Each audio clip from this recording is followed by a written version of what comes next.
میں دعوت دیتی ہوں قائد ایوان عائشہ فواد صاحبہ کو، جن کا تعلق ہمدرد پبلک اسکول کے سینئر سیکشن سے ہے۔ السلام علیکم۔ آج اس اسمبلی کا موضوع ہے ہنگامی حالات میں نقصان ذمہ داری کس کی؟ وقت کرتا ہے پرورش برسوں، حادثہ ایک دم نہیں ہوتا۔ جناب صدر، ہنگامی صورتحال سے مراد ایسی غیر متوقع، پرخطر یا نازک صورتحال ہے جس میں فوری طبی، حفاظتی یا امدادی کارروائی کی ضرورت ہو۔ ہنگامی صورتحال سے نمٹنا بنیادی طور پر وفاقی اور صوبائی ڈیزاسٹر مینجمنٹ اتھارٹیز کی مشترکہ ذمہ داری ہے، جو عوام کے جان و مال کے تحفظ کو یقینی بنانے کی پابند ہے۔ ان اداروں کے ساتھ ساتھ مقامی انتظامیہ، ریسکیو سروسز اور شہریوں کا بھی خود کو تیار رکھنا بہت ضروری ہے۔ ہنگامی حالات میں ٹریفک حادثات، آتش زدگی کے واقعات اور قدرتی آفات وغیرہ شامل ہیں۔ ایک تحقیقی رپورٹ کے مطابق پاکستان ٹریفک حادثات میں ایشیا میں پہلے نمبر پر، جبکہ دنیا بھر میں 48ویں نمبر پر ہے۔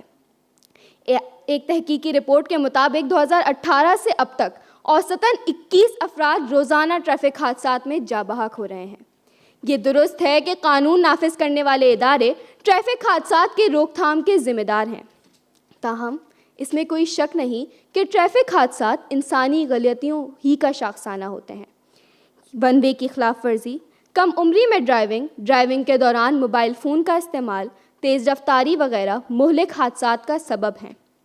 ہم من حیث القوم ٹریفک قوانین کا شعور ہی نہیں رکھتے۔ ہمارا نصاب تعلیم ٹریفک قوانین سے بالکل عاری ہے۔ ٹریفک قوانین کے حوالے سے عوام کی تربیت کا اہتمام کرنا چاہیے۔ جناب صدر، آج پاکستان میں قدرتی آفات مثلاً سیلاب، زلزلے وغیرہ سے جو تباہی ہوتی ہے اور انسانی جانوں کا ضیاع ہوتا ہے، تو یہ خیال آتا ہے کہ ان کو ہنگامی صورتحال سے نمٹنے کی تربیت ہی نہیں دی جاتی۔ آج نوجوان کسی بھی آفت کے بعد ان علاقوں میں امدادی سامان تقسیم کرنے کی حد تک تو اپنا کردار ادا کر دیتے ہیں، لیکن کسی مشکل صورتحال میں لوگوں کو بچانے کی اہلیت نہیں رکھتے۔ حالانکہ کسی زمانے میں طلبہ کو شہری دفاع اور NCC کی تعلیم دی جاتی تھی۔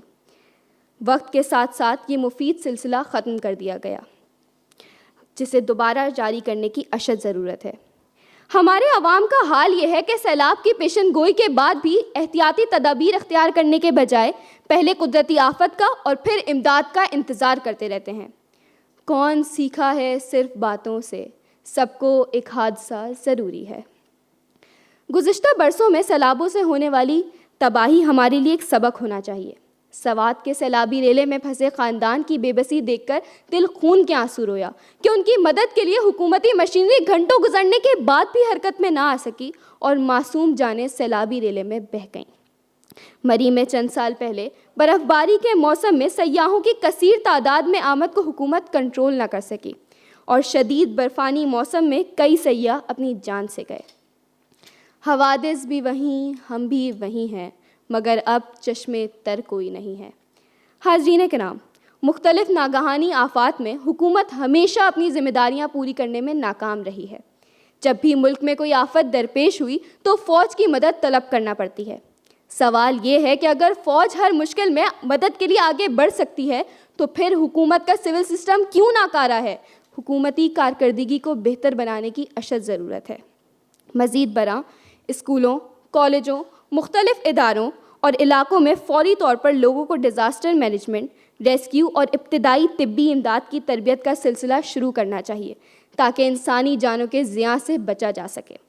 معزز حاضرین، حادثات کسی کی دنیا اجاڑ دیتے ہیں تو دیگر انسانوں کو آگاہی اور شعور بھی دے جاتے ہیں۔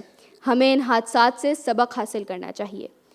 حادثے ہم کو جگانے کے لیے آتے ہیں، کتنے انجان ہیں ہم یہ نہ سمجھ پاتے ہیں۔ شکریہ۔